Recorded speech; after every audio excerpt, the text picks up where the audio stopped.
Did I say anything racist this time? You better get out of here, honky. And now for something completely different.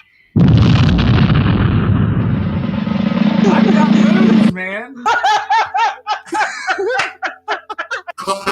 Well, two honks and Kim just messing around. You'll never know what they talk about on two honks. Two honks and Kevin. You might hear something about the NBA. Maybe they'll just make your day on two honks. Two honks and Kevin. It's sports and life and family too. Let's all listen to two honks and a Kevin. Yeehaw! Just crap my pants. All right. Today's date is September 22nd. We have, I turned them off instead of on. There we go. Kevin. What's up, Kevin? What it do? What's up, man? We got Blake. What's going on, fellas? What's up? We got JD. Howdy. What's up? And we have special guest Dr. Rob. Is it Stoner? Bone. Bone. Okay. Dr. Rob Bone. Oh, Bone. Okay. Well, all the Dr. Dre talk, all right? That's what got me to the Stoner. I was going to say, where'd you get Stoner from? I don't know. I was like, all right, Dr. I don't know. So, That's funny. Yeah, man, how's it going with everybody? Kevin, we're starting later than normal because Kevin's wife demanded that he go get iced at like 9:00 at night. I mean, what kind of mixed drink is she drinking? well, she has to have her Coke before, and I'm not talking about the white stuff. Her Coke has to settle her down after having a high speed day. So I go into the gas station, and we needed ice too, right? So I was supposed to retrieve a 2 liter. Of course, they had no 2 liters, no bottles of Coke. We're kind of still sketchy since the COVID thing on fountain drinks from everywhere, right? So I was like, all right, I'll take a picture of the no 2 liters in the 2 liter section, and of the wall being non-stock. Mind you, this is 9:00 at night, right? There's 1,000 things I'd rather be doing than going to the store. But like I was telling the guys earlier, like to actually not go and to suffer through the complaining of you did not go, it was worth it just to go. Like it's absolutely just put your stuff back on and go. Don't relax. Just do this because the only way you're going to relax tonight and get quality sleep is if you go to the gas station. All my guys on here, you guys know the struggle. You know, you just go, right? You just go. Yep. So, whatever makes her happy. Are you a single car household? No, we have 2 cars. Okay. You have. I know where you're going, but nope, not with her.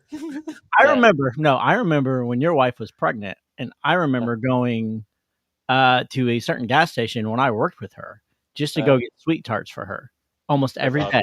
I had to go get her the giant sweet tarts to just. Yeah, she likes the big bags. Yeah, that's right. And really, it was more of a for everybody because in order to make sure she had a good day, so everybody else had a good day. Every day during lunch or during work, I would go to the gas station next to work to get her those. This sounds like every day of my life right here. That's right. So yes, I'm going to back up for a second where he was talking about taking pictures of everything. So not only is he walking into a gas station at night in a sketchy part of town, he's like casing the joint too. Right? I'm the weirdo taking pictures in the back. Right. This guy taking pictures of the facility on camera. Like, is he taking pictures of the camera? Is he gonna come back in? The guy behind the counter absolutely. Is like, what is going on? Like, keep an eye on that guy. My wife will kill me if I forget something. So the guy at the counter would I think he'd like that because then she'll come see him or call up there. Hey, do you guys not have this? Supposedly there's some sort of a weird shortage issue going on now. Like whenever I go to the gas station, there's like nothing there in terms of a drink or anything like that. Does it have to do with the plastic shortage? Like I keep saying we don't have any water anywhere, like bottled waters anywhere, and Well, they that had and nothing. sodas, I don't. There's like the it's very slim picking because I'll go in and I'll grab like a Diet Dr Pepper for myself and maybe a Diet Pepsi for the wife, like on occasion if if we're going out for shopping for a while or something. Nothing's been available lately.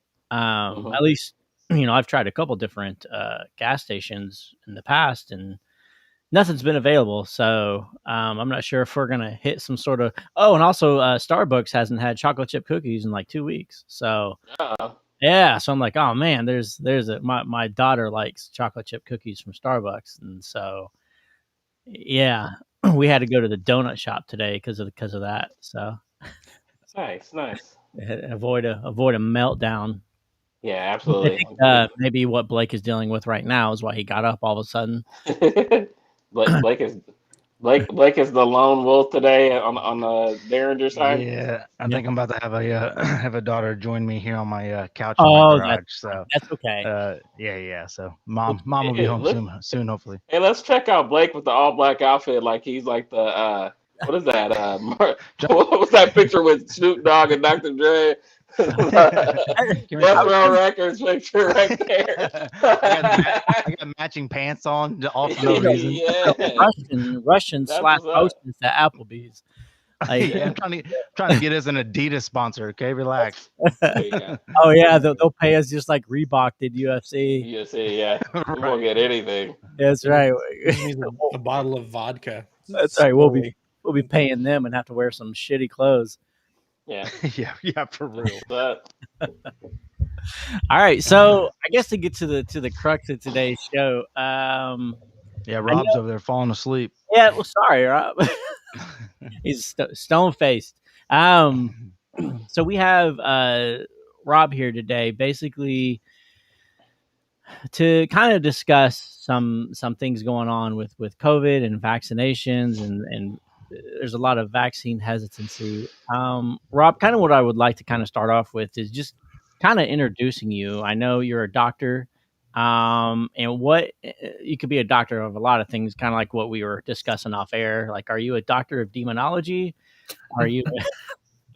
Or what specifically are you is your, I guess, your specialty in terms of your doctorate? So my PhD is in pathology, which is pathology basically means the study of disease. But my research focus is primarily in diabetes, both type 1 and type 2. But I have a very eclectic background in terms of research. So that's kind of why I'm here, I guess. Good deal. Yeah, my wife's a type 1 diabetic, so that's I read that on your LinkedIn. I was like, well, that's kind of cool. I probably have a million questions we could ask him. Another show. Go for it. like, why haven't you found a cure yet, buddy? But so I guess when we talk about vaccine and vaccine hesitancy, one of the biggest things that I see in terms is how quickly the vaccine was made. It was made in about a year or so. Can you speak a little bit on that? I know that the actual mRNA technology, or whatever you want to call it, has been developed for about 30 years or so in terms of, and from what I've gathered, it's really because money was being thrown at it, which wasn't before, and that helped speed it up a little bit. Can you kind of go into that a little bit in terms of how how the research would go and why we were able to develop this so quickly? Sure. I'll give what I know. So like an average vaccine probably takes closer to 4 to 5 years, just because the clinical trials you have to go through, and also it's mostly the red tape. I mean, scientists can design a vaccine and try it in mice very quickly. And so like you mentioned, mRNA vaccines were kind of been first toyed with in the early 90s. So, I mean, the technology has been around for quite a while. And, the scientists for this vaccine have had quite a head start. This is SARS-CoV-2. SARS-CoV-1 was the big SARS outbreak back in, 2003 or so. And so, since then, there's been a lot of work into making vaccines for SARS-CoV-1. And so there's a lot of the legwork that was done from then. And so it was very simple once the CoV2 genome was sequenced, and all they had to do is kind of just cut out the parts that wouldn't work for CoV2 that wouldn't work from CoV1 that would work for CoV2 and just replace them. So it's pretty easy to, genetically alter the structure of the mRNA. So that's that's pretty quick. So, and like Moderna,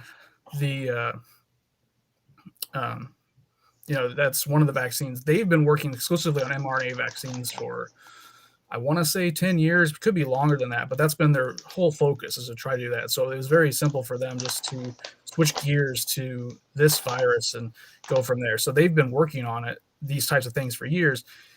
And yeah, so making the vaccine wasn't really all that slower or faster than normal. The speed up was in the clinical trials. I mean, it was still, they went, I think it was 4 to 6 months before the first data was out. Mm-hmm. And then a lot of that red tape that the FDA normally has was just kind of moved so that they get these things approved quickly. So, back in December, both the Pfizer and the Moderna vaccines went into emergency use authorization, which means they hadn't fully been given approval, but the efficacy was there enough that you could use it. And, Pfizer received full approval, about a month ago, and I think Moderna is pretty close as well. Mm-hmm. There's, Johnson & Johnson's right there on the tails. There's a couple more vaccines that have been used worldwide that aren't approved in the U.S. yet. That's mostly just a red tape issue. And then also, too, the companies took it upon themselves to just go ahead and mass produce the vaccines based on their early clinical trial data, where they could just ramp up production and just have them ready so they can get them shipped out to people and they can start being administered. So it was a lot of moving parts that seemed like it was a lot quicker, but the speed was just mostly moving that red tape away. Yeah, there's been a lot of development in project management in general too. I mean, it's not just the doctors, but it's the project management side of everything. You see, from in many industries that project management has moved things along quicker. And it sounds like from what you said in terms of being an IT person, they basically took code that already existed, copied it from Stack Overflow, pasted it into what they wanted to do, and took out the parts they didn't need and put in what they wanted. So you basically did a GitHub repo on it. It's kind of what it sounds like to me, which makes sense to me in my IT brain. Yeah, that's a good analogy. Yeah, that's very much what it is. Yeah. Okay. JD was nodding. I'm like, I don't even know what the heck that means. Well, I mean, it basically sounds like they had maybe 75 to 80% of it done, and then they just insert, hey, we need these ingredients to fight the variant. It's almost like they made a variant to what they already had to fight the new variant of the disease, basically. So, and actually, Kevin, using the word variant, I want to kind of ask that question. What is the difference, Rob, between a variant and say SARS-CoV-2 versus CoV-1? Because my understanding is that there's kind of like families and stuff like that, kind of like how animals are split up into those genuses and families and all that kind of stuff. Mm-hmm. Is that the kind of same idea with viruses and bacteria? And then, so what's the difference between a variant and just a different version entirely? So a variant is just a minor change in the genetic code. We're all variants if you think about it. I'm bald, you have hair. That's a variant. It's just a simple change like that. But yeah, if you remember back from high school biology, kingdom, phylum, class. King Phil came over for good spaghetti. Kingdom, phylum, genus, species, family, all those codes. That's for all species, so bacteria and viruses. So the coronavirus family is quite large. Your common cold is, I can't remember the percent, but I want to say it's around 40% of your common colds are coronavirus. So it's in the same family. So it's like a cousin of SARS-CoV-1 or 2, but those are nowhere near as deadly as the SARS variant. See what's after family genus. So that genus is much more virulent than others in the coronavirus family. So that's the difference. So yeah, they're in the same family or group or cluster, but yeah, variant is just a minor change. Because like Delta from the original strain, Alpha strain, there are 3 mutations. So there's 3 amino acids that are different between the Alpha strain and the Delta strain. Okay. That's awesome. That's good to know. And so it's interesting that you mentioned that it's kind of in that same grouping as the common cold because it presents with a lot of the same symptoms too, right? Does that make, and so that's interesting. I had never really kind of put that 2 and 2 together. So that's kind of cool. Yeah. So yeah, most viruses are going to have those kind of symptoms anyway, because a virus, all its goal is to reproduce and replicate itself, and it uses the host machinery to make new copies of itself. That's all a virus does. And so part of that is your immune system comes up and tries to tackle it the best it can. And so yeah, what's the inflammation, cough, sneeze, all those symptoms are going to be common to pretty much any virus. Okay. A virus being a living thing, right? I mean, any living thing, its whole thing is to reproduce and survive. Well, technically a virus is not alive. Okay. So, because it needs a host to survive. So gotcha. A host could be, a person, a bat, a dog, whatever, any other organism to survive. So yeah, because a virus is very simple. It's basically just a lipid bilayer. I think is that right? It's the it's a viral capsid that contains the genetic material that can be DNA, it can be RNA, and then it has the kind of the spikes on the outside so it can attach to the host and then kind of burrow its way into the host cell. So that's all a virus is. It's just coded DNA. So yeah, it's not technically alive. Got you. Okay. That's crazy. Can you tell us? I lost my train of thought. Okay. Can you tell us anything about in terms of the shot? I think one of the things one of the biggest fears I hear people say is that in about 2 years or so, there's going to be some sort of a side effect that, whether it be our DNA is shedding or we're going to grow a third arm or something just kind of crazy. But from my understanding, it's like when you take a COVID shot or a shot like that, all side effects are going to happen within the first 2 weeks to maybe a month. Can you explain that and why, and if that is true and how that works? Yeah. So you're right that the most side effects are going to happen within the first 4 to 6 weeks after any vaccine. And so so if you've had your shot, that's why the CDC was texting you every week to ask how you're feeling. And so they just want to make sure that, you're doing okay and there's no massive side effects. I mean, and like the major ones that are out there that are very rare, like the anaphylaxis or the myocarditis, the anaphylaxis is within 20 minutes. That's why you had to wait 15, 20 minutes before you could leave. And like the myocarditis, that's going to happen within a week. So beyond that, there's really no side effects that are going to happen. I mean, look at how many other vaccines we've had in the past 100 years. Measles, mumps, rubella, tetanus, smallpox, polio.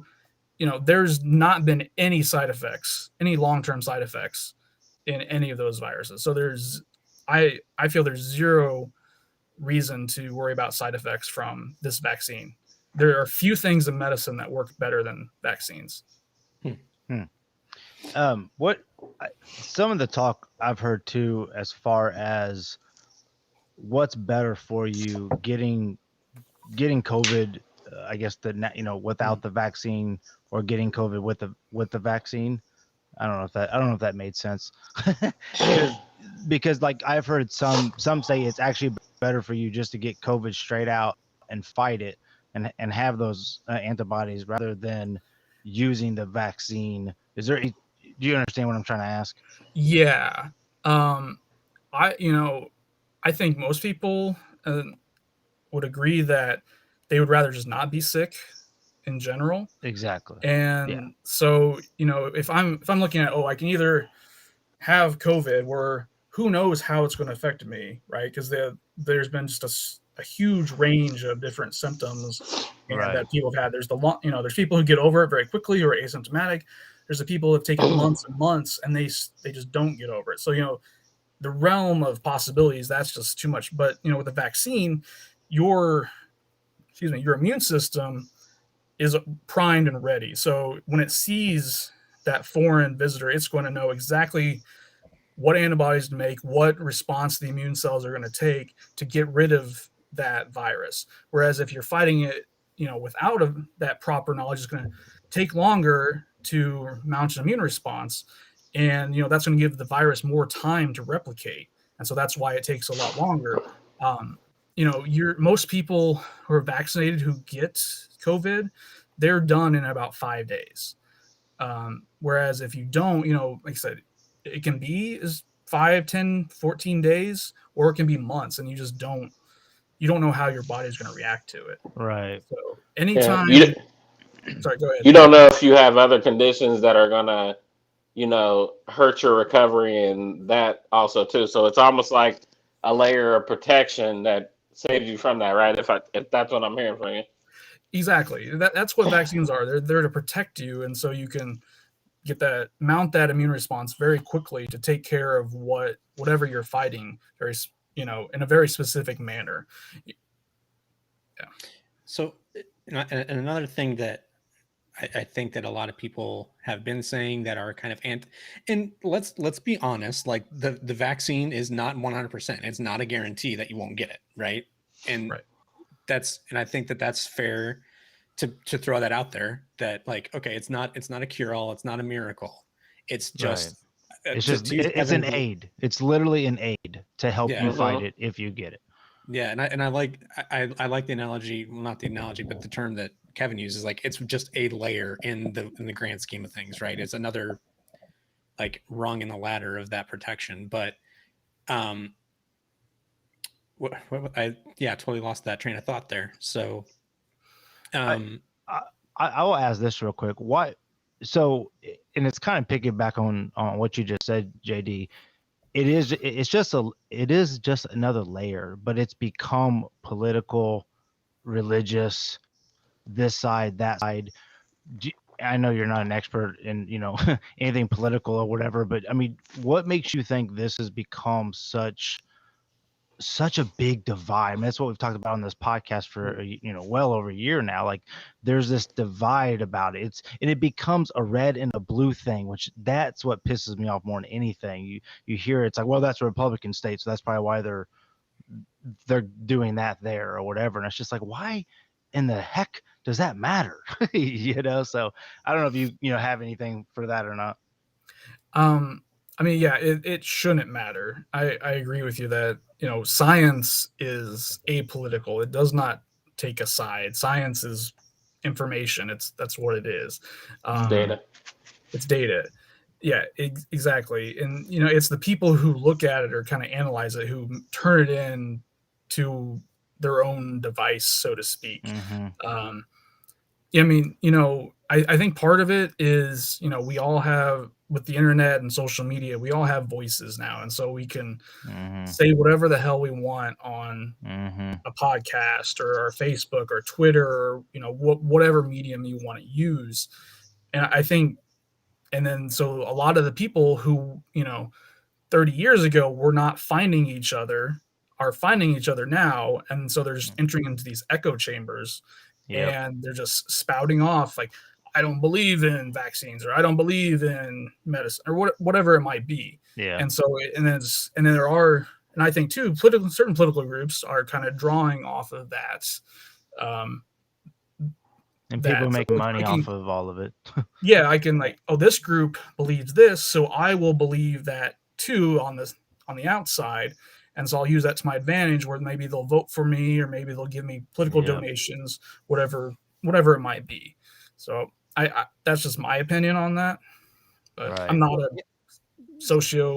sociologist, so Yeah, I got you. Well, and I think I see, and like, I don't know if this is kind of where you're going, but I do see that on, like, it's very easy to kind of point the finger at the Republican side and be like, why are you hesitant about this? But on the flip side of that, like, there is this moral superiority that's coming from the Democratic side too, which is not helpful either.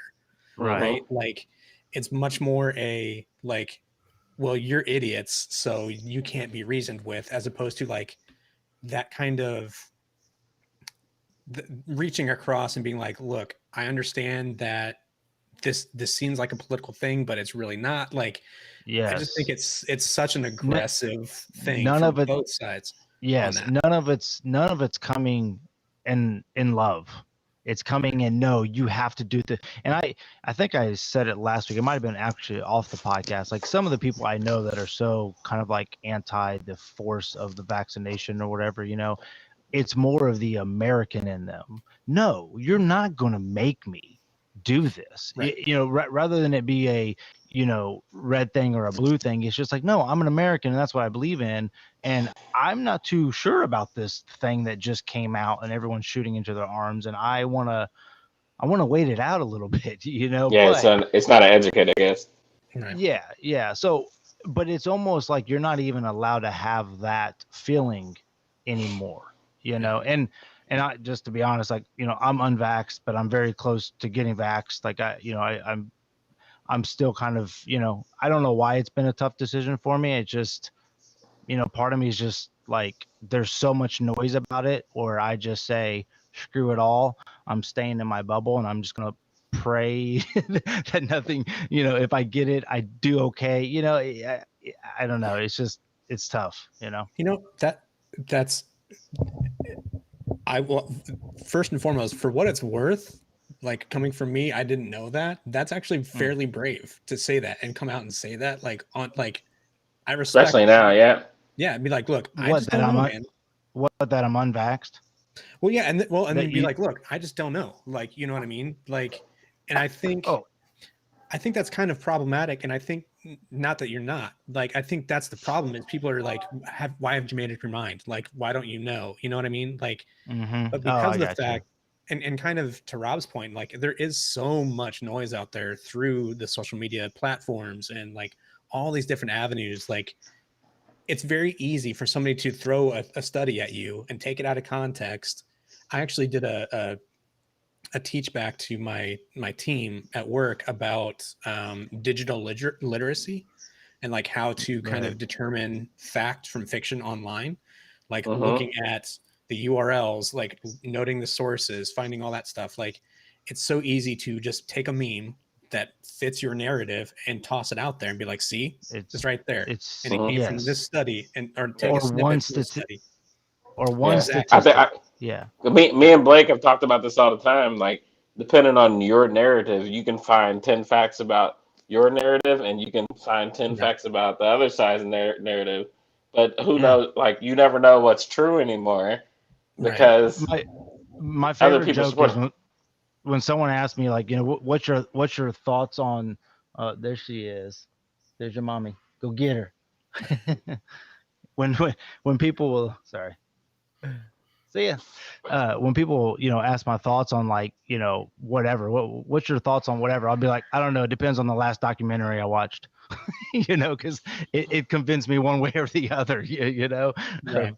So yeah, I do think, like, it's in that's what I always kind of go back to when we talk about this, is like, it just blows my mind that, like, I literally can't go a day without hearing it somewhere in the office or on a podcast or whatever. And this is where I was going to go at. So I feel like when we grew up, we asked our parents, or we asked our teacher, or we maybe asked someone in the church or whatever. And that's how we got our information. You asked someone, and whatever they told you, and you just took it. Right. And now our kids and the next generations, they've got everything at their fingertips to where they can not only ask a question, but also search and go in depth. So in a way, it's interesting that now that we all are communicating and are in contact with each other and sending out our thoughts and ideas, it's almost making us all go like, whoa, like it's too much. It's too many opinions. Like, and not to take it too far, but it's almost like, are we supposed to just live like in our community, in our bubble, and having all those extra noises and voices and comments and opinions? Like, is it healthy for you? You know, because that's, in our reality, that's what social media has given us. We are connected because of social media. I'm still friends with Kevin Johnson from high school from 20 years ago because of social media. So it's awesome. Like, it's a beautiful thing. But then again, once, you know, this is a perfect situation of when it's something that you can be divided about, politics, religion, now COVID, it just becomes a media shitstorm, you know, to put it bluntly.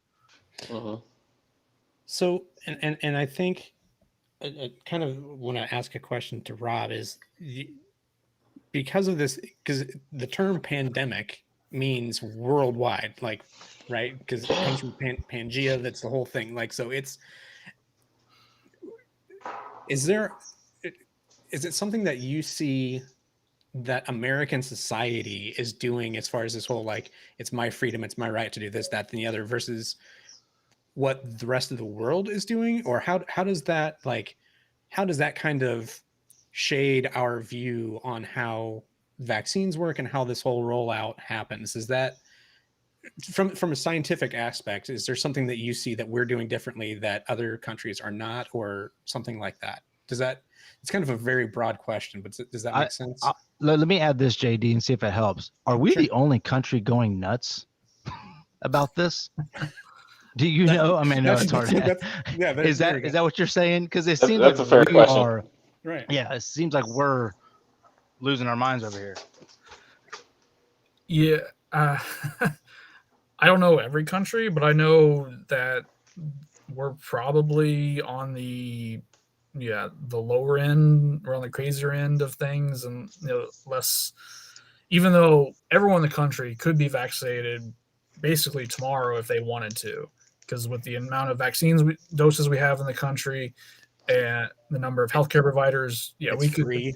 It's free. Free, yeah. The U.S. could potentially have this done, within a few days, at least the first dose. I know other countries have not been. I mean, they might have lower percentages that are vaccinated, but that's more that they don't have the supply. They don't have the healthcare system set up to go get that.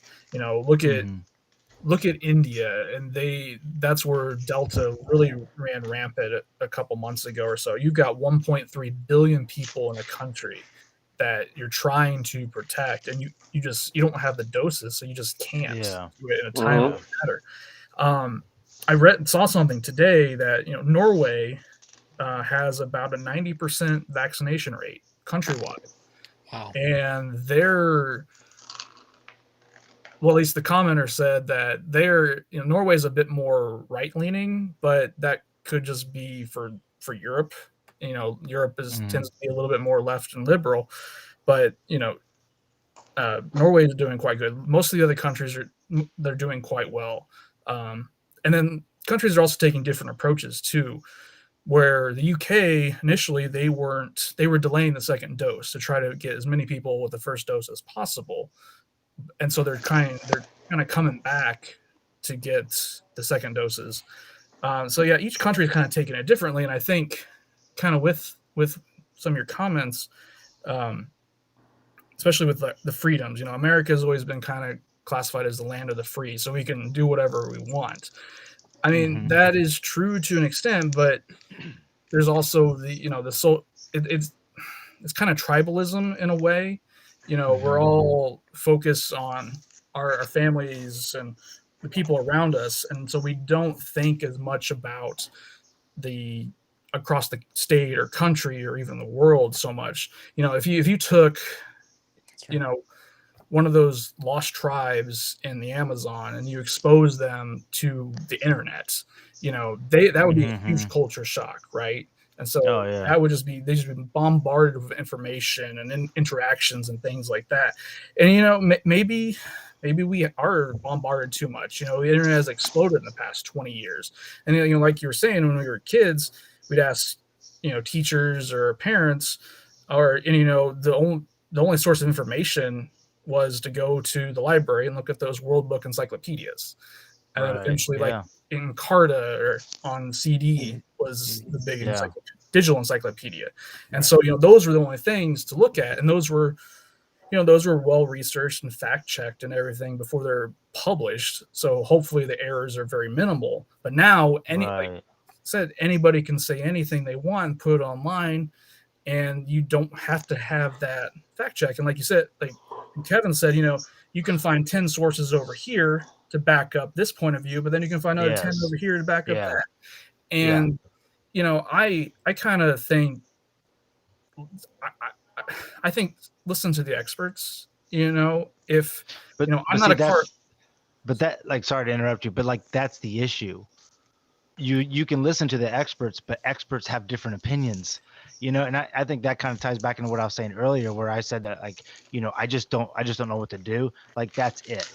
Maybe I do have too many voices, and I just need to look at the facts, or, look at what's best for me and my family, I guess. But, but then again, there's that part of me that just wants my own natural body to fight it off, but I don't, that's kind of what I was asking you earlier, but I don't know if that is a much big, like, I think that's what I'm trying to get at, is like, is that such a much better benefit in the long run than getting that vaccine, or not?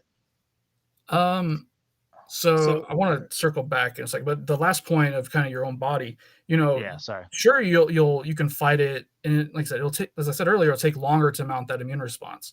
You will produce antibodies, but they won't be as specific for the SARS-CoV-2 than they would be as with the vaccine. Because we have two parts of the immune system. There's the adaptive, and there's the innate. The innate immune response is that initial thing. It's kind of your macrophages, your dendritic cells. They're the non-specialized cells that kind of come in and attack the virus or bacteria or whatever is in your body. The adaptive, that's where antibodies are made. That has your T cells and your B cells, and that's where memory is made. And so, if you have the vaccine, you've made the memory already. So your adaptive immune system already knows what to look for. So it's going to, like I said, that's why you can be done with your symptoms in 5 days, because it already knows what to do and will make that response very quickly. I had a comment that you were talking about with the experts. So, I'm not a car person.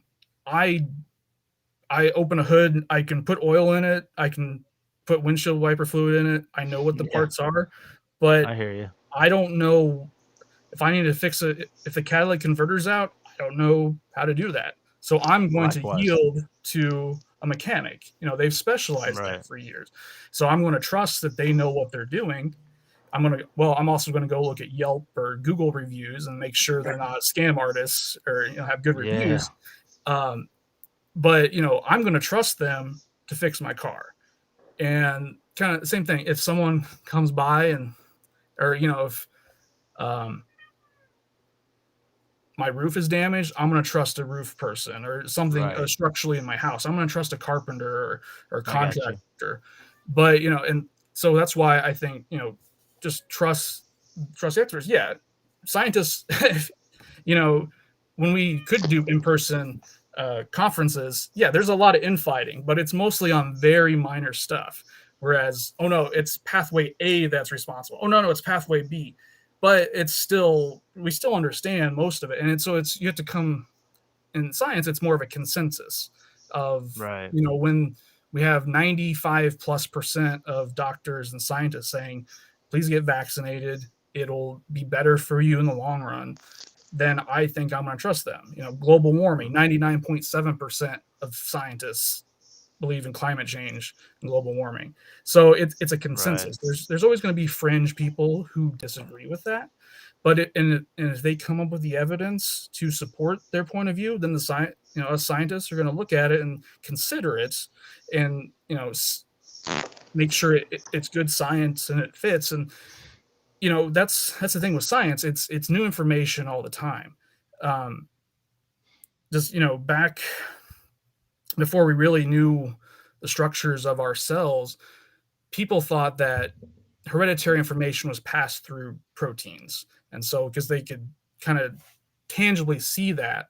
But then we later on know, oh no, DNA is genetic material. That's where all your genes come from. That's what passes the traits from generation to generation. So it's just based on new information. And so the more information we get, the better off we are. Another example, diabetes. Type 1 diabetes was for years thought to be an autoimmune disorder. Well, as it's turned out in the past 10 years, it's not so clear cut. And it's the insulin producing beta cells in the pancreas.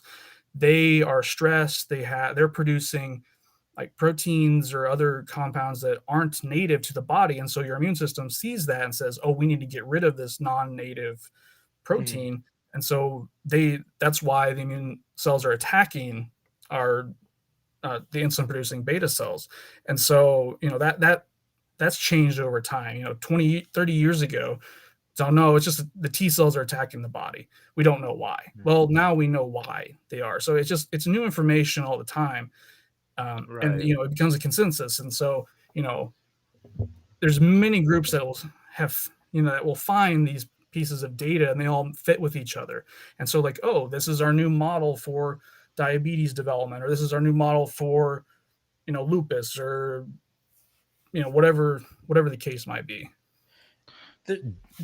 There's a couple of things that I want to touch on there. And so Blake, I think this is something that I've noticed, and just kind of your idea and your kind of line of thinking with like, yeah, but like I've seen doctors, and this kind of goes back to what we were talking about earlier. You can be a doctor of a lot of different things, right? You could be a doctor of chiropractic versus pathology. You can be a doctor of psychology versus immunology, right? So there are a lot of videos or a lot of papers or a lot of people that are making comments out there on social media about like, well, I'm a doctor and this is my thing. Like, yeah. And then you look into them and it's like, oh, they're a doctor of, like, I saw one that was like a chiropractor that was going around to these like PTO meetings and speaking as a medical, like he would just say, I saw that. Yeah. He's like, I'm a doctor. Yeah. And he's like, well, he's a chiropractor. Like, yeah, but he's speaking from as a doctor, and kind of what Rob was mentioning earlier before we started here is like, yeah, the term doctor doesn't necessarily mean that you're specializing in that one particular thing, right? You have a specialty, you have a field. And I think people, and for better or for worse, just in general, will just hear the word doctor and think, oh, doctor, they know all of it. Right. Mm-hmm. Yeah. And so if they're saying because no, because they have doctor in front of them, it immediately makes them so much smarter than me.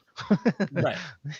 Right. And so I think that's kind of where some of that, and I don't even want to say misinformation, although some of it is, but like it's the misunderstanding. Right.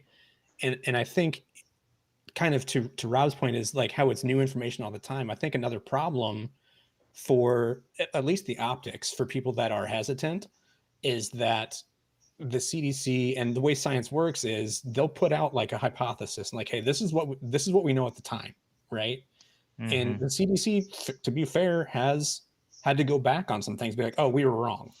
Like we found out after the fact that this is actually the case, right? Right. Mm-hmm. And so then people point to that and be like, see, they were wrong. We can't trust that. But that's just how science works, because as new evidence comes out, it's like, oh, our hypothesis was kind of wrong. Like we were in the right ballpark, but it's actually this instead of that.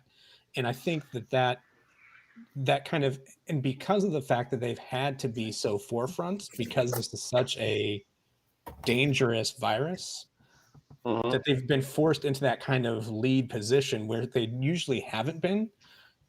They're usually more of the what's the word? Kind of the I don't know, the defensive line coach as opposed to the head coach, right? They're like, hey, this is how we should play this defense on these guys, and the head coach makes the call. Where now they are the head coach. It's like people are looking to the CDC and they're under this microscope that they haven't necessarily been before. I don't think, and at least not in my memory. That's interesting because when you think about it, no one's ever cared about FDA approved stuff or like different medicines. Like we just take medicines. Whatever the doctor says, we just do it.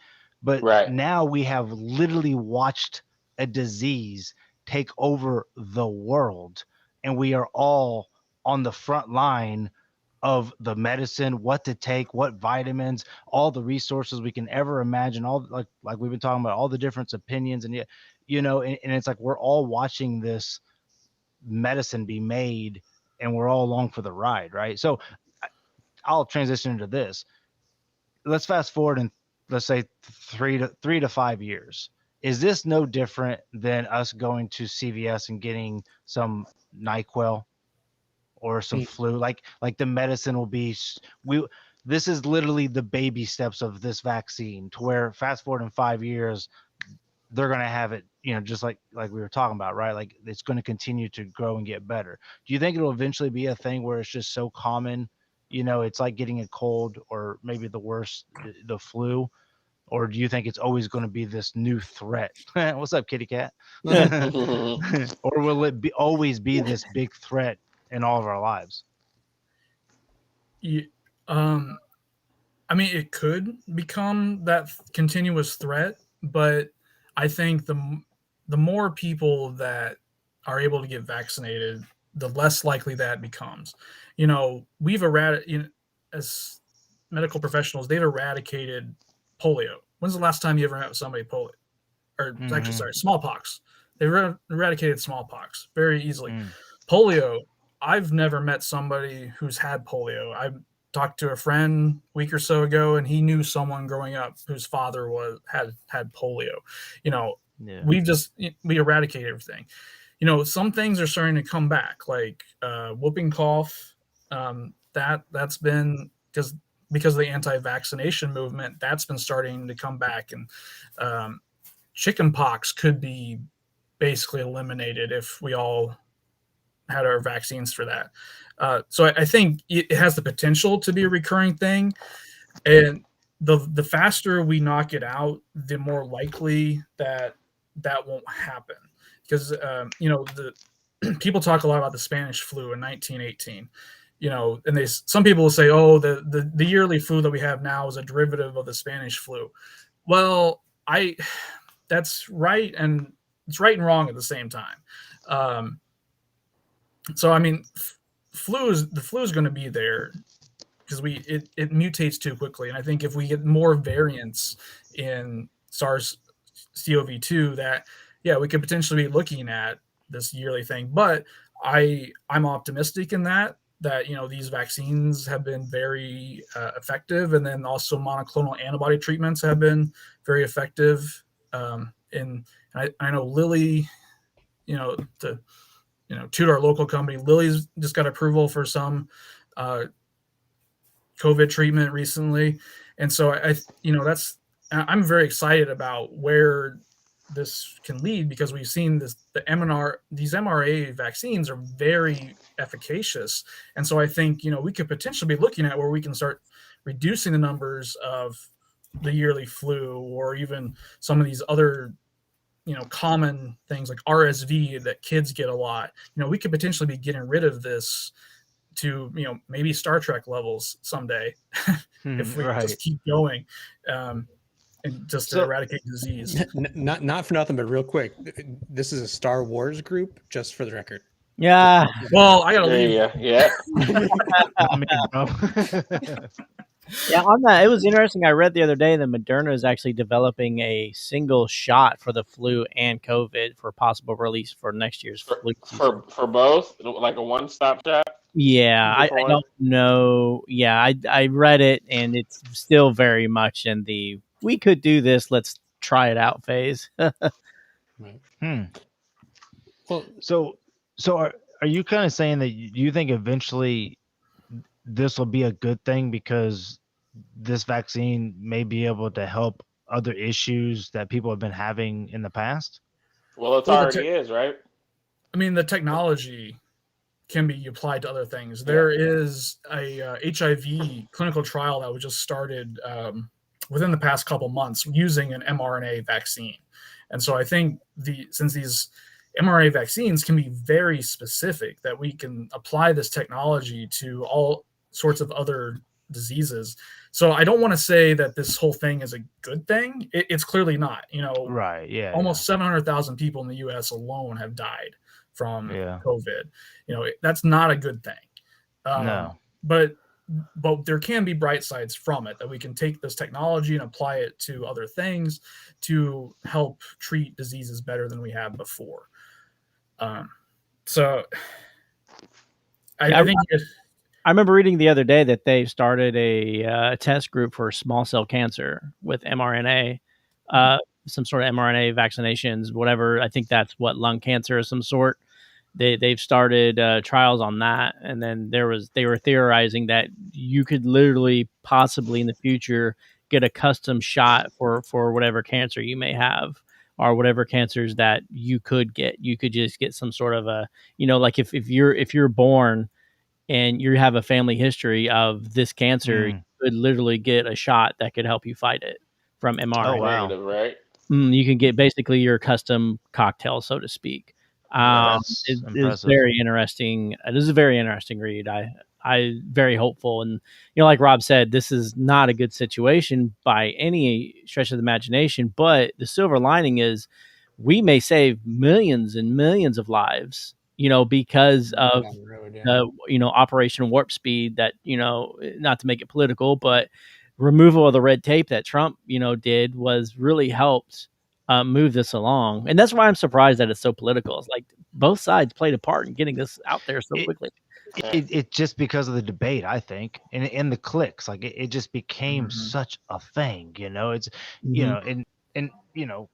and if we had the riots and all that stuff going on right now, then that's what would be in the news.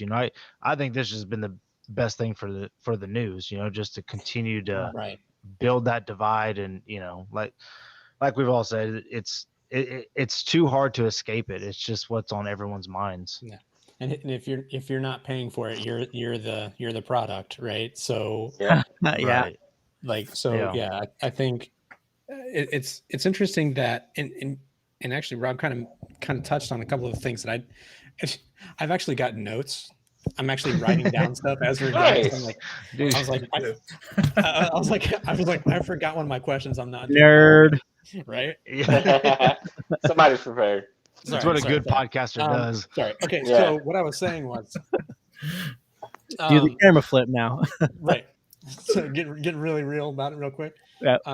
So he mentioned, I think one of the things that we talk about and that people have questions about is, okay, yeah, so we were able to do this for this, but why do we still have to deal with the flu? Why do we still have to deal with these other like chronic illnesses when we were so quick to fix this one? Like what is it about this that, and to your point, we're kind of like making some applications from this vaccine to kind of start to kind of tackle those subjects.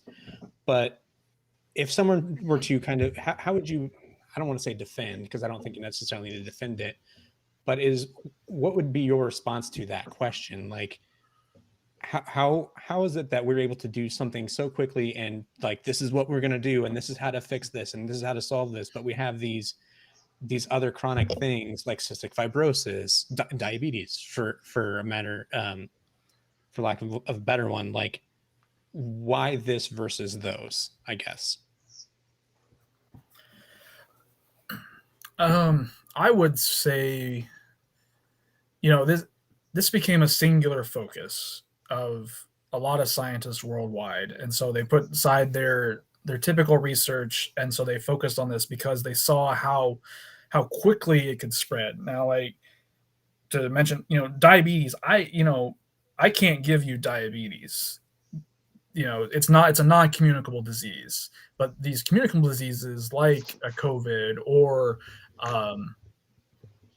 a syphilis or a common cold, they're highly communicable. And I think, the severity of this really drove that for communicable disease, where Ebola or other hemorrhagic fevers, those are very deadly, right? And so very few people survive there, especially Marburg disease. That is, I think at one time it had like over a 90% fatality rate, but it's not as communicable as the common cold or COVID. For Ebola or Marburg to spread, you had to have blood droplets get from patient A to patient B. Here you can spread it just in the aerosols that come out of your nose, your mouth. So I think that's part of it, just how severe and how communicable it is versus some of the other diseases. I think you're right. There's, potentially we could cure a lot of things if we had more focus on different diseases. And, we're finding, it's kind of a sad joke in the scientist field is that, we learn more and more about less and less. And so we know everything about nothing. And so we keep finding new things. And so it takes time and it takes effort and it takes money to tease out what all these things are. And I think too, with viruses, like I said, they're not a living being. It's genetic material in a capsid. And so it's a very simple non-living organism. So it's very easy to tackle that. There's very few moving parts. I mean, translating my work in mice to the human, that's going to take quite a bit, to figure out if I have a potential treatment in mice, will it work in humans? Probably not. Maybe it will, maybe it won't. But there's too many complexities when you get to these larger diseases. And even like bacterial diseases, a bacteria is a single-celled organism. Think pretty simple, but we're still fighting some of these bacterial infections that just take time. And I think there's just a lot of moving parts with that. And actually, and I want to circle back to something you said earlier, JD, talking about, scientists and such. And as a personal philosophy, I don't trust a scientist unless they say, I don't know, or I might be wrong. That's perfectly acceptable to say as a scientist, I don't know. And, it's these people who kind of are very hard and, talking about that chiropractor or other doctor who's trying to represent an entire field, they're very stubborn and there's like, oh, I'm right. You're going to listen to me, but they might be wrong. And if they're not willing to admit that, they're not a good scientist at all. Right. Most of science is failure, to be honest. Yeah. As a scientist, I'd probably fail 90% of the time in experiments. It's trying to find that 10% that works and following that to bring about novel findings or novel ideas, novel treatments down the line. So yeah, a lot of science is just failure, but it's the non-failures that really drive innovation and success down the line. I had a question about you guys testing on mice. How does that work? Like, do you guys simply just give mice, rats specific diseases, and then you guys try different treatments on them and do studies? And how do you know that if it works on a mouse or a rat, it's going to work on a human? Yeah. So the latter question is we don't always know. So we try to use what's called a model organism. What's the best organism for a particular disease or disorder? So I heard a story once that the opossum, the North American opossum, is actually the closest mammal that mammal is the closest to our digestive system. So from the mouth through the stomach and intestines, it actually is the best model for that. So there are people out there who use the opossum as their model organism to study the digestive tract. So you have to find what's the best organism. Most people use mice because they are quick breeders and you can easily genetically manipulate them. So if there is a particular gene that you're looking at, you can somewhat easily make a knockout of that gene. So like one of my projects focused on this specific gene called SPCA1. And so we have a cell line model and we have a mouse model that's has it knocked out. And so we're able to look at the effects of what happens when you lose that gene. And so that's why we use mice or whatever, or some people use yeast, some people use fruit flies. It's whatever mimics the human condition the best. Some people do. That's rad. That's cool. It's crazy. I mean, it's crazy to think that rats have the same, or mice have the same. What'd you call genes as us? Is that the right like DNA build? Yeah, DNA. Yeah, I mean, most mammals are going to be well over 90% similarity in our genes. It's some of the other thing, it's those differences that make us different from a rat or from a dog or whatever other organism you want to think about. So yeah, I mean the similarity is there, and even yeast, they are very similar. Most of the genetic work done has been in yeast over the years, and like they were able to easily knock out every single gene in yeast. And it's Hold on. You talking yeast like you bake with? Yeah. Yeah. Dude, my brain's like it just went kaboom. From mice to yeast. Yeah, it's very easy for genetic studies because it grows very quickly. That's crazy. You don't really have to get a lot of approvals to work with yeast. Yeah, for real. Pete is not knocking on your door. No, exactly. Just order it from Papa John's. Yeah, just go to Kroger and bring it over. It's fine. Yeah, all good. It's Papa John himself. There's a lot of work. There's a lab. It's called White Labs out in San Diego. So they make yeast strains for scientific research, but they also make yeast strains for breweries. And so pre-COVID, you could go there and they brewed, you could do like a flight and you could taste six different beers. It's the same brewing process, but all they've done is change a gene in the yeast. And so you can see how just a minor change can change the fermentation and brewing process ever so slightly. So it's kind of cool. Fun to see. Yeah.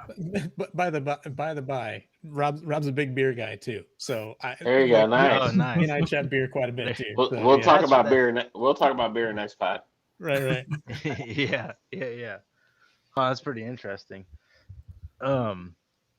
Man, I had another question. I just lost it. Go ahead if someone's got something. Oh, I know. I was going to ask you, where do you? And I don't know if this is proven or not, but where did this come from? I've heard bat, and I've heard other day.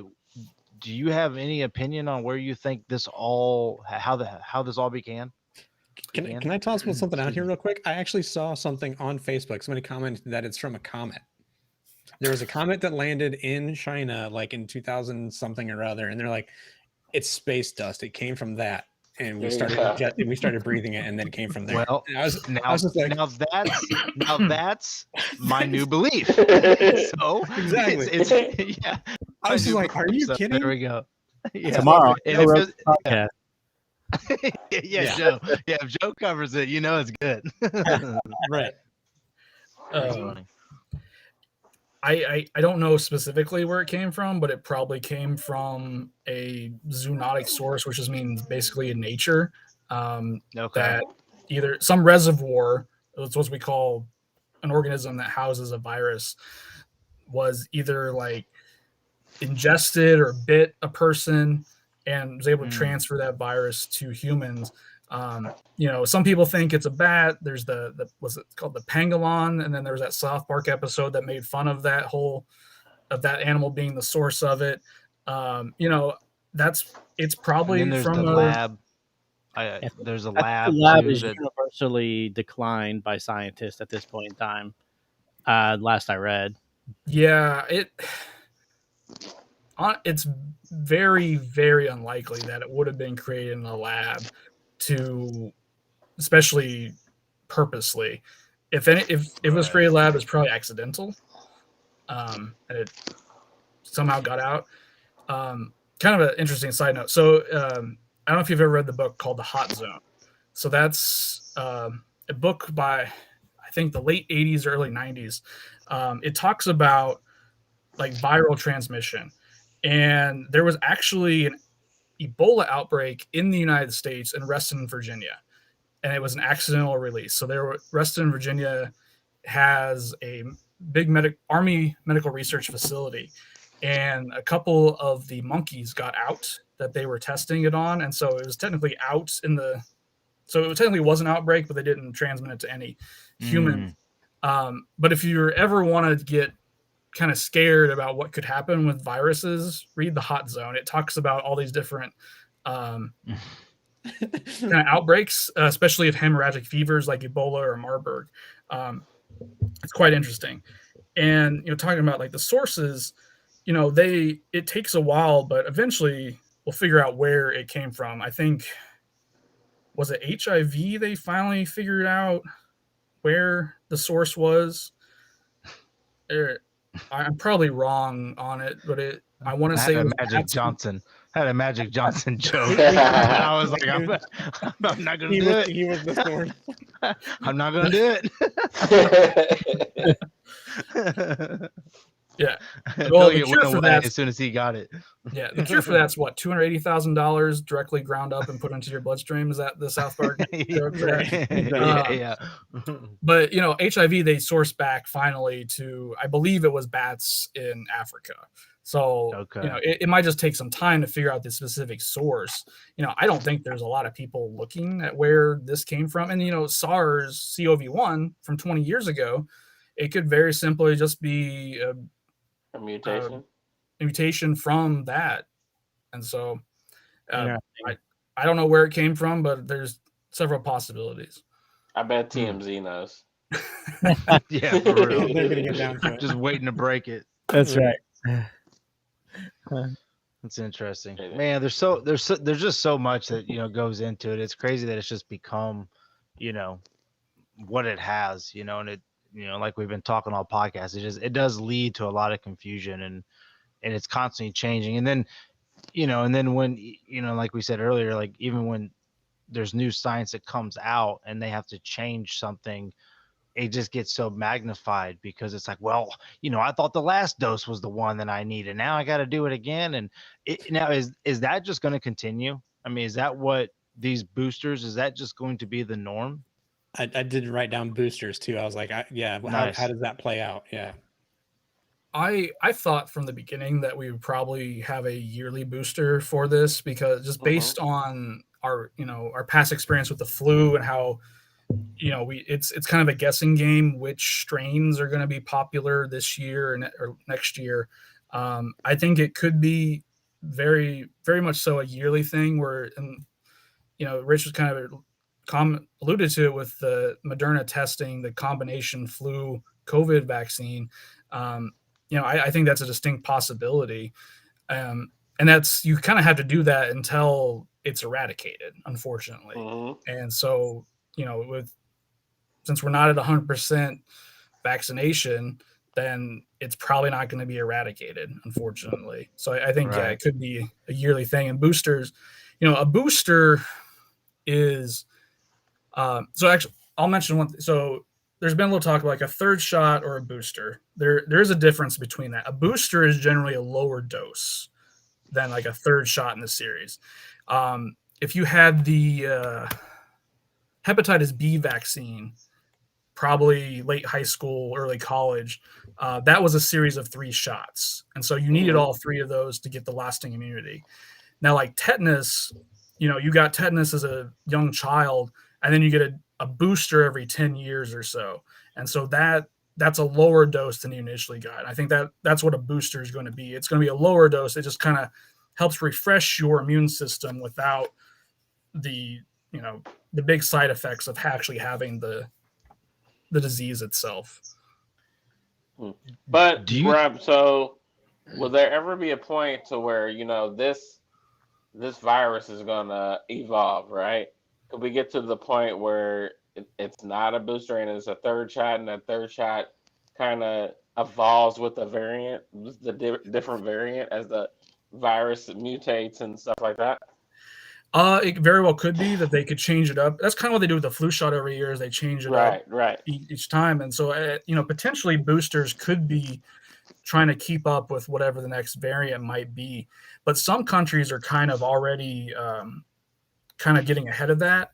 Is like I think it was the UK or Canada. So they were mixing vaccines to get people vaccinated. So like say your first dose was Pfizer, your second dose was Moderna. And so, they're different enough that you're going to kind of have double coverage. And so that might actually be better than having the 2 doses of Pfizer, the 2 doses of Moderna, or the single Johnson & Johnson. And there was actually, I think it was yesterday, the day before, Johnson & Johnson released that if you get a second shot of theirs, it's right there with Pfizer and Moderna as far as efficacy. It's up in the mid 90s. So I think kind of mixing and matching can help stay ahead of any potential variants that come down the line. Like I said, the Delta has 3 amino acid differences from the Alpha. So, but those 3 are enough that it's a worse disease, unfortunately. But there can be variants that are non-functional and they don't do anything. We see that all the time in science. So, maybe the next mutation won't be bad. It's hard to say. Right. And then how does Delta fit in all this? And is that a bigger fear? I mean, that's been a lot of talk, recently with that. Is that something where you guys are kind of like, oh crap, what's, here's something else we got to deal with? Yeah, I think it's kind of a combination of, trying to get people to take the vaccine as much as possible to reduce the reservoirs for those mutations, because the mutations only happen when the virus is in a host. And so if you don't have people carrying it, there's less likelihood that those mutations will happen. So I think that's kind of just uptake of the virus or the vaccine is probably at the forefront. But there could be a possibility where it mutates too much too quickly to keep up with it. Fortunately, viruses for the most part are kind of slow. They're not as fast as bacteria in terms of mutations. So I guess I don't have a great answer for you on that. That's fine. You don't have to have all the answers. I've got Google. That's awesome. Yeah, that's everything I've got written down here, man. Yeah, man. I've kind of pestered Rob in the past while we've been hanging out at like parties and stuff, like, hey, you want to talk about COVID? He's like, yeah, here, fine. Like, but then we move on to something else. But like, there's always so I just wanted to, before we hop off here and before we close this out, I wanted to say thanks, Rob, for offering and well, Very actually, he didn't so. offer. I asked him. I was like, dude, I think you need to talk to some guys, and so thank you for doing that. I learned some more stuff tonight. Like, you're welcome. Yeah, I jotted down some stuff. I was like, dude, I didn't know that. That's cool. So yeah, scientists, we love to talk about our work, so we're always happy to share our knowledge. We don't get to tell non-scientists a lot what we're doing or what we know, so we like doing that. I was gonna say, like, at first I was gonna say, are you sick of talking about this? But then again, it kind of highlights what you do, and now you can be like, hey, let me educate you on this while you're trying to spit facts on a podcast. Let me actually tell you some not only spit facts, people are out there trying to make a valid decision, right? People are really, fighting whether to do this, right? And like you said, you alluded to earlier, like, hey, listen to some expert opinions and then make your decision, right? I could talk all night. I'm sorry. One more question. Do you think the protocols that have been put in place, especially with our kids going to school and the different things like that, even the mask and all that, is all that necessary, or has that part of things just gone nuts because we're guessing? We're kind of in the middle of this. Well, we're not guessing so much anymore. So the reason, I think that yes, if kids are going to be at in-person schooling, that they absolutely need to be wearing masks, because masks, they prevent the spread. They don't not necessarily prevent you from catching it, but the more important thing is they prevent you from spreading it to other people if you're sick. And so I think absolutely, if you're going to be in it for 8 hours, what's a school day anymore? 6 hours a day in a confined room of 30 kids, and you you have kids, so you know how kind of disgusting kids are. There's always like a snot bubble or whatever. Yeah. They don't care. I know how disgusting I am. So exactly. Yeah, you just described me. Right. And so we need to put those precautions out there. We use a lot of physical, what they're called environmental controls in science. Like we'll use a biosafety cabinet, which has airflow so that whatever you're working with doesn't get in, so you don't breathe it in, or we'll wear gloves. That's another mechanical barrier. So, things like that. So I think just putting these barriers in place, I think masks are necessary because they can't get vaccinated yet. And, I've heard, the Pfizer just said it's effective for 5 to 11-year-olds just this week. And, it might have emergency approval. I've heard anywhere between mid-October or end of December. But, so I think a lot of these things are needed. But I mean, there are some that might be overkill. Like, I'm trying to think some of those. Here, I'll give you a perfect one. Okay. The stadiums are full of people, and if my daughter has a swim meet, only one of her parents could go. That's the and this is extreme, right? It's just something that it just drives me crazy. Like literally, stadiums are full, but they're still telling us that we can't go to my daughter's swim meet. Even if it's outside. Sorry, you don't want to get me started. Well, I think I'm not defending like the sports leagues for having their full capacity, right? But the likelihood of those people being vaccinated is going to be a lot higher than your child or someone else's child out of school. Because like I said, those approval for 12 to 17 was May or June. So, but if you're 5 to 11 or actually it's really under 11, the odds are much lower. So it's just trying to prevent the spread. I was right. when the Texas Rangers, when the baseball season started, they were the first team to go full capacity right from the get-go. And I was kind of scared. Oh, well, there's going to be a hot spot there, but we don't know if there was or not necessarily, because the contact tracing wasn't being done for those people. And a lot of the teams are instituting vaccine or negative COVID test results, or concerts are doing that because they're trying to do the best to protect each other, because it kind of becomes a social responsibility of protecting each other from this. And it's very, especially in the schools, it's been very hit or miss on who's putting these protocols into place. There are, you might go up by Muncie or something, and they might not be using it. Yeah, be totally different, right? Yeah, so it's very hit or miss. But I think I think masking is essential for kids at this stage, and also the teachers should be vaccinated, in my opinion. So kind of circling. Sorry, thought for you. No, you're good. You go. Kind of circling back, and now I lost my train of thought. Oh, sorry, man. Darn it. Go ahead, then.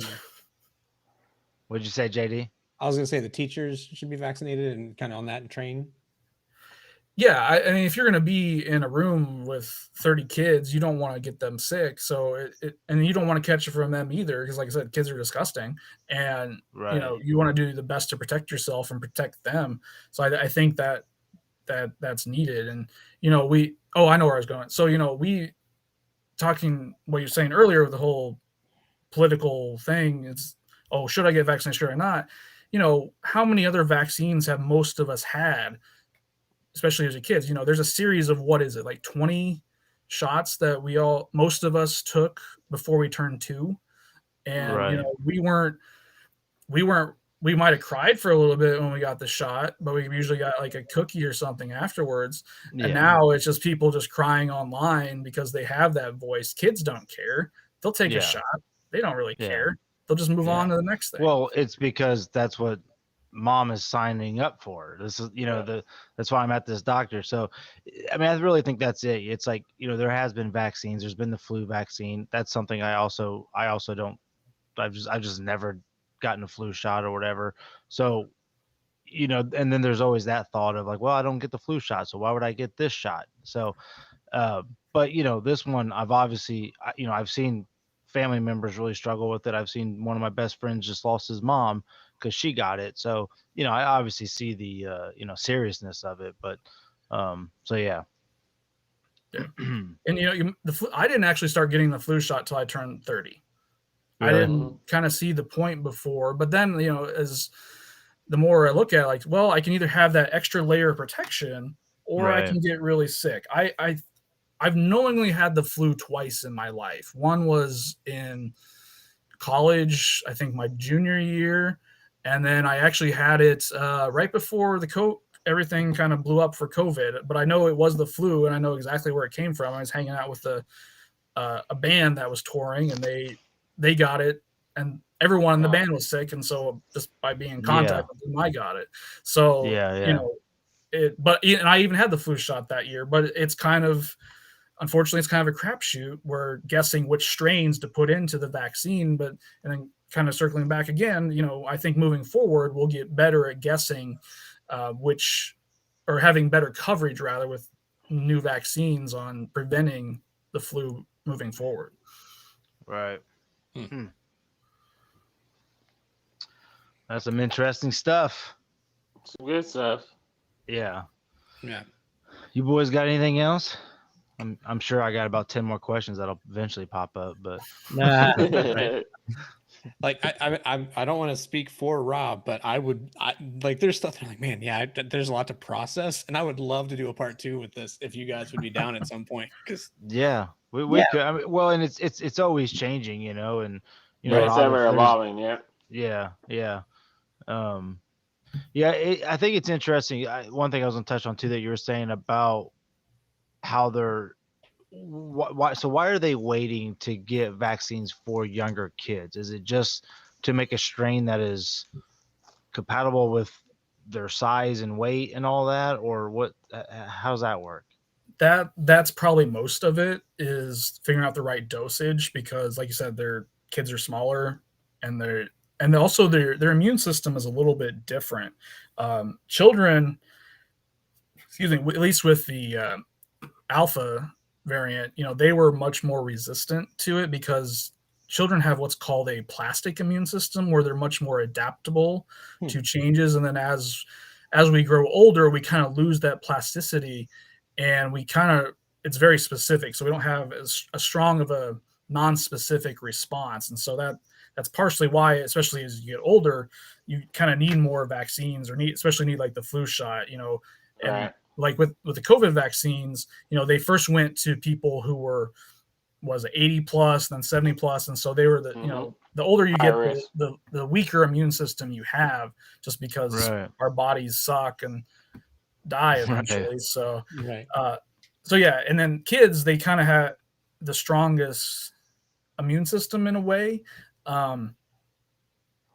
So that's partially why they kind of have to figure out a way around it. Well, they could give them a vaccine, and then there just not be any memory cells made from that, because due to the better non-specific immune response. So they want to be sure it knocks it out. And it's like, yeah, get out of here. Yeah, they could just, they could take care of the infection, but they want to be able to have that lasting memory, those memory B cells that can take care of the infection down the line when their non-specific response isn't as strong as it used to be.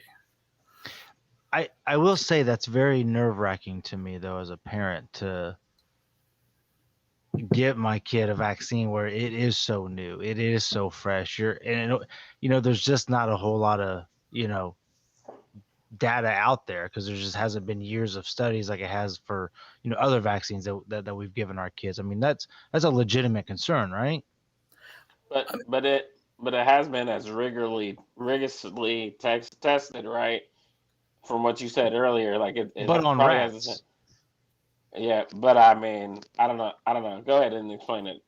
Well, kids are always last to get vaccines. Right. Unfortunately, they always start with adults because, well, one, consent's easy, and consent is easier, and adults are more likely to take the treatment, especially if it's multiple doses, or compliance is the term used. So they're compliant to taking the dosing regimen, especially for like drugs, whereas it's harder to do in kids because, some kids' attention span's very short, and they don't care. They'll do what their parents tell them. But So unfortunately, kids are always last, and getting the dose right is very important with that. So that's I'm not a parent, but I can see how parents can be very hesitant and wanting to know more information. But it's valid. Sorry. Yeah, it's a valid argument. Yes. Yeah. So I mean, it is a concern, but at the end of the day, there are thousands of kids in these trials right now who've have succeeded. And look at just the vaccine in general. I think I saw it was where's that tab at? Here it is. There have been 6 billion doses across the world of this vaccine. And, there are minuscule side effects from this vaccine. Whereas we know that SARS-CoV-2 or COVID, it's killed, like I said, nearly 700,000 Americans alone. Right. So I don't know the worldwide numbers, but, when you compare the number of people with side effects from the vaccine to the people that we know have died due to COVID, we're basically in the largest clinical trial we've ever had right now. Right. If you think about it. And it's working fantastically and very few side effects. I would say 95% of people should be able to take the vaccine without any problems. There are certain cases that there are certain autoimmune disorders that you might want to consult your doctor first. There was that drummer from The Offspring who didn't go out on tour because he couldn't get vaccinated because he had, I can't remember the name of the disease, but it's abbreviated GB, where the reaction that he would have to the vaccine would actually be worse than getting COVID itself. And so people like him probably shouldn't be getting it now. Man, that's scary. Because I know you said 95. I know you're just throwing out a random stat or whatever, but that's still 5% of people that could have a bad reaction. And I don't know what the percentage of people getting COVID is and dying. I don't know what that percentage is, but this, I kind of feel like all along this whole thing has been a percentage thing. We've focused so much on the percentage of people getting sick or not, but yeah, I don't know, man. It's just all fascinating. Right. It was Guillain-Barré or Barré disease. Yeah. So, do you feel very confident that if it became a mandatory thing, that it would be the best thing? Like, do you feel like that's what needs to be done, and people just need to understand that we're not forcing something on you. This isn't, you're not losing your American rights. It's literally the government or whoever, science, doctors, literally saying, listen, I'm your parent right now. Like, you need this. This is going to help you so you don't get sick. Do you feel that way? Unfortunately, yes. I would have to say that's kind of needs to be, in a perfect world, we'd all voluntarily be taking it if we're able to. And we'd be we'd knock this out to begin with. Again, that kind of goes even back before that. If we all wore masks for 3 months last summer, we probably would have gotten rid of it then. But, it's a compliance thing. And I'm not saying like you're compliant to somebody, but it's compliance is in you're following the recommendations or the dosing scheme. And I think the mandates are a good thing. And, we all had to have vaccines to go to school, elementary school, in college. They're there. The Supreme Court said, I believe it was in 1905, that vaccine mandates were legal because it's a public health, for the betterment of public health. So I think, yes, it's a good thing. Unfortunately, people don't buy into it. There's always going to be resistance. We wear seatbelts. We have warning labels on everything. We're not going to get 100% of people not doing that or 100% of people taking the vaccine, but we want to protect as many people as possible. And it's a minor inconvenience for the greater good, in my view. Like I said, seatbelts save lives. We know it. People stop at red lights and stop signs most of the time. So, we have laws and regulations for a reason, and it's for the most part, it's for the betterment of mankind. So, did you see somebody speeding through a red light screaming "My freedoms"? or screaming, "I'm colorblind." Sorry, that's all I got. Well, colorblind. The reason why red is always on top is because if a person is colorblind, they know that stop is at top. But there are, some cities will put them on, horizontally instead of vertical. And then I had a colorblind professor in undergrad, and he'd always complain about that because he couldn't tell. But generally, it's going to be the left. But some cities will throw a loop in there, and that's funny. You don't know. Funny. I've never even thought about that until I made that stupid joke. The more you know. Yeah. Well, cool, man. Well, Rob, we appreciate it, man. This was good. Yeah, this was awesome. We end up talking about this every week on the podcast, and it's a lot of it's just kind of like what we've been talking about. It's hearsay. Richard always tries to keep us on track with some actual facts, but it's just we usually kind of spitball about it. Yeah, thank you for coming on. We for sure are going to have you on again. Yeah, appreciate it. Maybe talk about other things other than COVID. Yeah, that would be nice. Just tosses out there. He's way more into sports than I am, specifically baseball. Nice. He's a baseball guy. So baseball. You don't find too many baseball guys anymore. It seems like. Right. Yeah. I'm pretty hardcore baseball. Just on my desk here, we have a Cardinals thing. Cardinals fans, okay. And a baseball, so yeah. Nice. That's your sport. Nice. That's cool. Nice. There we go. Yeah. I'll put the flag up in the background next time. How's that? There you go. Well, cool, man. All right. Well, I guess wrap it up, boys. Yeah, it's a nice 90-minute show this week. Nice. And then that's some bonus material. Yep. You guys can pay us on our Patreon that we don't have. For the Patreon, yeah. Patreon subscribers. Just Venmo me some money.